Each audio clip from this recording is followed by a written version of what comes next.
নমস্কার, আমি মঞ্জু ভট্টাচার্য। আমার গল্প পাঠ আসরে আপনাকে স্বাগত জানাচ্ছি। আজ আমি পড়ছি আরণ্যক উপন্যাসের শেষ 2 পর্ব। আপনারা যারা পুরো উপন্যাসটি শুনতে আগ্রহী, আমার চ্যানেলে প্লে লিস্টে পেয়ে যেতে পারেন। শুরু করা যাক। রাত্রে বসিয়া যোগরূপ পান্না ও তাহার দাদার মুখে তাহাদের সম্বন্ধে অনেক কথাবার্তা শুনিলাম। মহাজনের দেনা এখনো শোধ হয় নাই। 2টি মহিষ ধার করিয়া কিনিতে হইয়াছে, না কিনিলে চলে না। গয়ার এক মারওয়ারি মহাজন আগে আসে ঘি কিনিয়া লইয়া যাইত। আজ 3-4 মাস সে আর আসে না। প্রায় আধ মন ঘি ঘরে মজুদ, খরিদ্দার নাই। ভানুমতি আসে দাওয়ার একধারে বসিল। যুগলপ্রসাদ অত্যন্ত চাখুর। সে চা চিনি সঙ্গে আনিয়াছে আমি জানি, কিন্তু লাজুকতাবশত গরম জলের কথা বলিতে পারিতেছে না, তাহাও জানি। বলিলাম, চায়ের জল একটু গরম করার সুবিধে হবে ভানুমতি? রাজকুমারী ভানুমতি চা কখনো করে নাই, চা খাইবার রেওয়াজই নাই এখানে। তাহাকে জলের পরিমাণ বুঝাইয়া দিতে সে মাটির হাঁড়িতে জল গরম করিয়া আনিল। তাহার ছোট বোন কয়েকটি পাথর বাটি আনিল। ভানুমতিকে চা খাইবার অনুরোধ করিলাম, সে খাইতে চাহিল না। যোগরূপান্না পাথরের ছোট খোড়ার 1 খোড়া চা শেষ করিয়া আরও খানিকটা চাহিয়া খাইল। চা খাইয়া আর সকলে উঠিয়া গেল, ভানুমতি গেল না। আমায় বলিল, কদিন এখানে আছেন বাবুজি? এবার বড় দেরি করে এসেছেন। কাল তো যেতেই দেব না।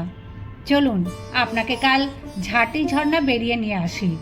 ঝাঁটি ঝর্ণায় আরও ভয়ানক জঙ্গল, ওদিকে বড্ড বুনো হাতি, অনেক বন ময়ূরও আছে, দেখতে পাবেন। চমৎকার জায়গা, পৃথিবীর মধ্যে এমন আর নেই। ভানুমতির পৃথিবী কতটুকু জানিতে বড় ইচ্ছা হইল। বলিলাম, ভানুমতি, কখনো কোনো শহর দেখেছ? না বাবুজি। 2-1টা শহরের নাম বলো তো। গয়া, মুঙ্গের, পাটনা। কলকাতার নাম শোনোনি? হ্যাঁ বাবুজি। কোন দিকে জানো? কি জানি বাবুজি। আমরা যে দেশে বাস করি তার নাম জানো? আমরা গয়া জেলায় বাস করি। ভারতবর্ষের নাম শুনেছ? ভানুমতি মাথা নাড়াইয়া জানাইল সে শোনে নাই, কখনো কোথাও যায় নাই, চকমকিটোলা ছাড়িয়া। ভারতবর্ষ কোন দিকে? একটু পরে বলিল, আমার জ্যাঠামশাই একটা মহিষ এনেছিলেন, সেটা এবেলা 3 সের, ওবেলা 3 সের দুধ দিত। তখন আমাদের এর চেয়ে ভালো অবস্থা ছিল বাবুজি। তখন যদি আপনি আসতেন, আপনাকে রোজ খোয়া খাওয়াইতাম। জ্যাঠামশাই নিজের হাতে খোয়া তৈরি করতেন। কি মিষ্টি খোয়া! এখন তেমন দুধই হয় না তার খোয়া। তখন আমাদের খাতিরও কি খুব। পরে হাতখানি একবার তুলিয়া চারিদিকে ঘুরাইয়া গর্বের সহিত বলিল, জানেন বাবুজি, এই সমস্ত দেশ আমাদের রাজ্য ছিল, সারা পৃথিবীটা। বনে যে গোঁড় দেখেন, সাঁওতাল দেখেন, ওরা আমাদের জাত নয়, আমরা রাজগোঁড়, আমাদের প্রজা ওরা, আমাদের রাজা বলে মানে। উহার কথায় দুঃখও হইল, হাসিও পাইল। মহাজনে দেনার দায় 2 বেলা যাহাদের মহিষ ধরিয়া লইয়া যায়, সেও রাজবংশের গর্ব করিতে ছাড়ে না। বলিলাম, আমি জানি ভানুমতি, তোমাদের কত বড় বংশ। ভানুমতি বলিল, তারপর শুনুন বাবুজি, আমাদের সেই মহিষটা বাঘে নিয়ে গেল। জ্যাঠামশাই যে মহিষটা এনেছিলেন। কি করে? জ্যাঠামশাই ওই পাহাড়ের নিচে চড়াতে নিয়ে গিয়ে একটা গাছতলায় বসেছিলেন, সেখানে বাঘে ধরল। বলিলাম, তুমি বাঘ দেখেছ কখনো? ভানুমতি কালো জোড়া ভুরু দুটি আশ্চর্য হইবার ভঙ্গিতে ওপরের দিকে তুলিয়া বলল, বাঘ দেখিনি বাবুজি। শীতকালে আসবেন চকমকিটোলায়, বাড়ির উঠোন থেকে গরু বাছুর ধরে নিয়ে যায় বাঘে। বলিয়া সে ডাকিল, নিচনে নিচনে, শোন। ছোট বোন আসিলে বলিল, নিচনে, বাবুজিকে শুনিয়ে দে তো, 8 বছর শীতকালে বাঘ রোজ রাতে আমাদের উঠোনে এসে কি করে বেড়াতো। যোগরু একদিন ফাঁদ পেতেছিল, ধরা পড়ল না। পরে হঠাৎ বলিল, ভালো কথা বাবুজি, একখানা চিঠি পড়ে দেবেন? কোথা থেকে একখানা চিঠি এসেছিল, কে পড়বে, এমনি তোলা রয়েছে। জানিস নি, চিঠিখানা নিয়ে আয়, আর জগরু কাকাকেও ডেকে নিয়ে আয়। নিচনি চিঠি পাইল না।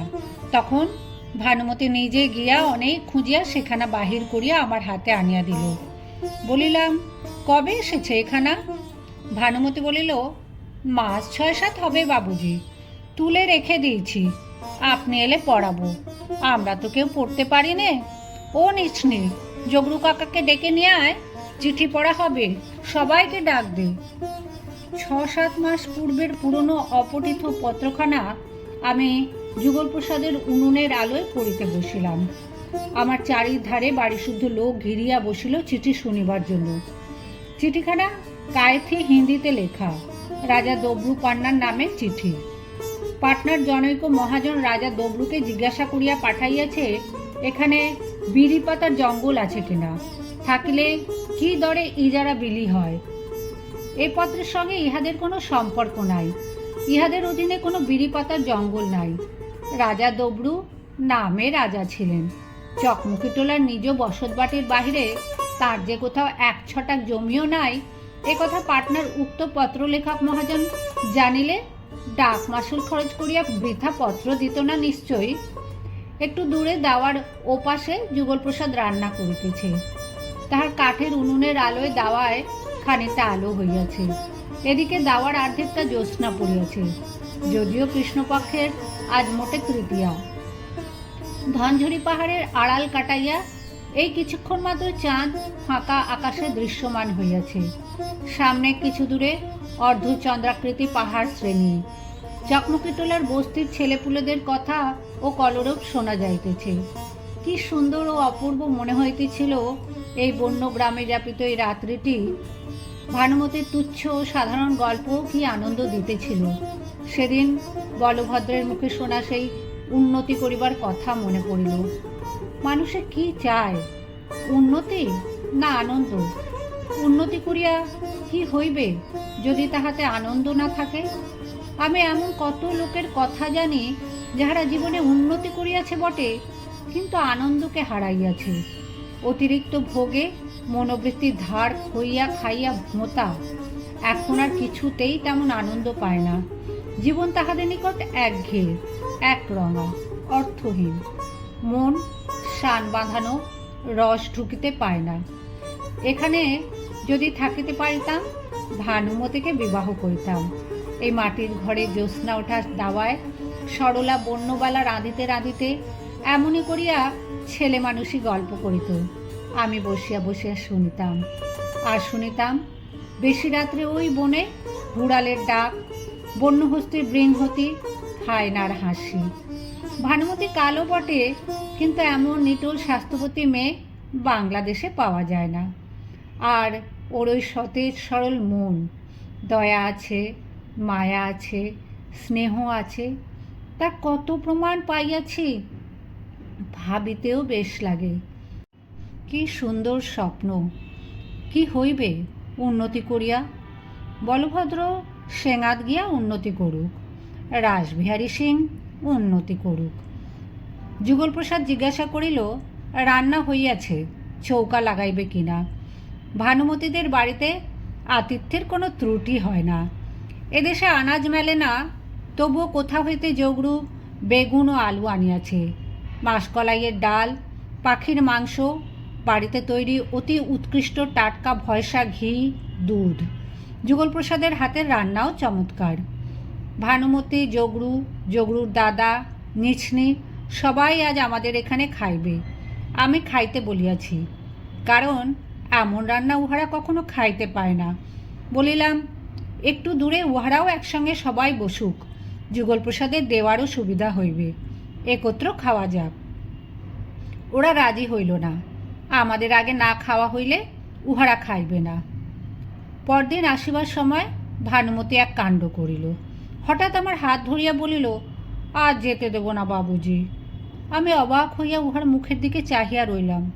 কষ্ট হইল। উহার অনুরোধে সকালে রওনা হইতে পারিলাম না। দুপুরের আহারাদির পরে বিদায় লইলাম।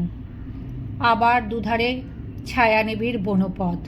পথের ধারে কোথাও রাজকুমারী ভানুমতি যেন দাঁড়াইয়া আছে, বালিকা নয়, যুবতী ভানুমতি। তাহাকে আমি কখনো দেখি নাই। তার সাগ্রহ দৃষ্টি তার প্রণয়ের আগমন পথের দিকে নিবদ্ধ। হয়তো সে পাহাড়ের ওপারের বনে শিকারে গিয়াছে। আসিবার দেরি নাই। তরুণীকে মনে মনে আশীর্বাদ করিলাম।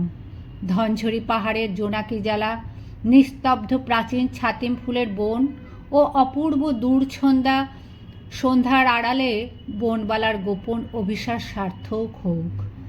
মহালে ফিরিয়া সপ্তাহখানেকের মধ্যেই সকলের নিকট বিদায় লইয়া লবটুলিয়া ত্যাগ করিলাম।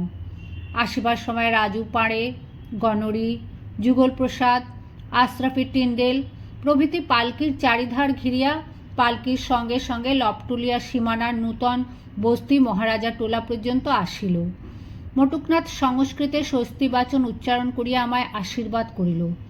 রাজু বলিল, হুজুর, আপনি চলে গেলে লবটুলিয়া উদাস হয়ে যাবে।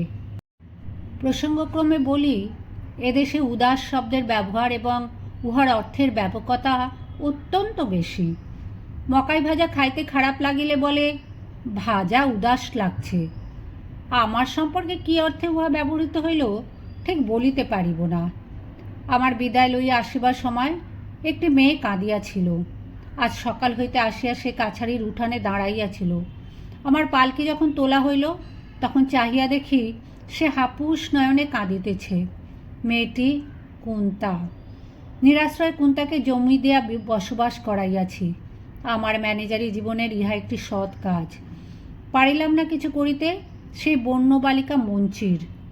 অভাগিনীকে কে কোথায় যে ভুলাইয়া লইয়া গেল। আজ সে যদি থাকিত, তাহার নিজের নামে জমি দিতাম বিনা সেলামিতে। নাড়া বৈহারের সীমানায় নকছেদির ঘর দেখিয়াই আরও ওর কথা মনে পড়িল। সুরতিয়া ঘরের বাহিরে কি করতেছিল। আমার পালকি দেখিয়াই বলিল, বাবুজি, বাবুজি, একটু রাখুন। পরে সে ছুটিয়া আসিয়া পালকির কাছে দাঁড়াইল।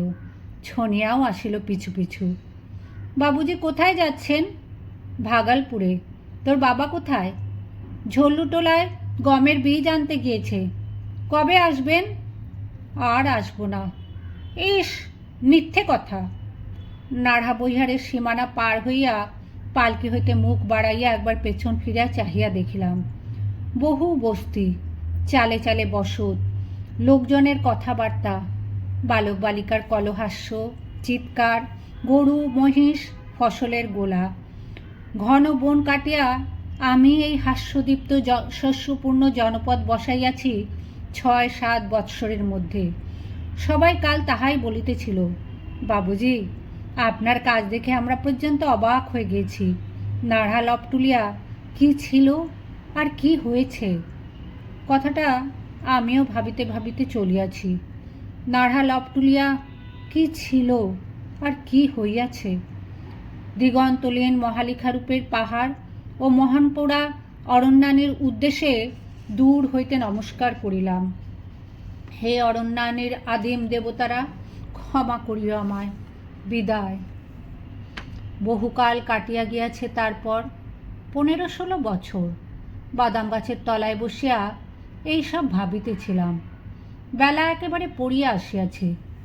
বিস্তৃত প্রায় অতীতের যে নাড়া ও লবটুলিয়ার আরণ্য প্রান্তর আমার হাতে নষ্ট হইয়াছিল, সরস্বতী হ্রদের সে অপূর্ব বনানী, তাহাদের স্মৃতি স্বপ্নের মতো আসিয়া মাঝে মাঝে মনকে উদাস করে। সঙ্গে সঙ্গে মনে হয়, কেমন আছে কুন্তা, কত বড় হইয়া উঠিয়াছে সুরতিয়া। মটুকনাথের টোল আজও আছে কিনা। ভানুমতি তাহাদের সেই শৈলবেষ্টিত আরণ্যভূমিতে কি করিতেছে।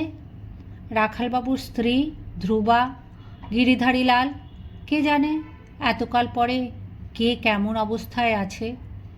আর মনে হয় মাঝে মাঝে মঞ্চির কথা।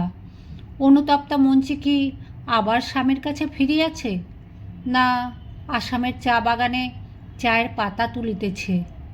আজও কতকাল তাহাদের আর খবর রাখি না।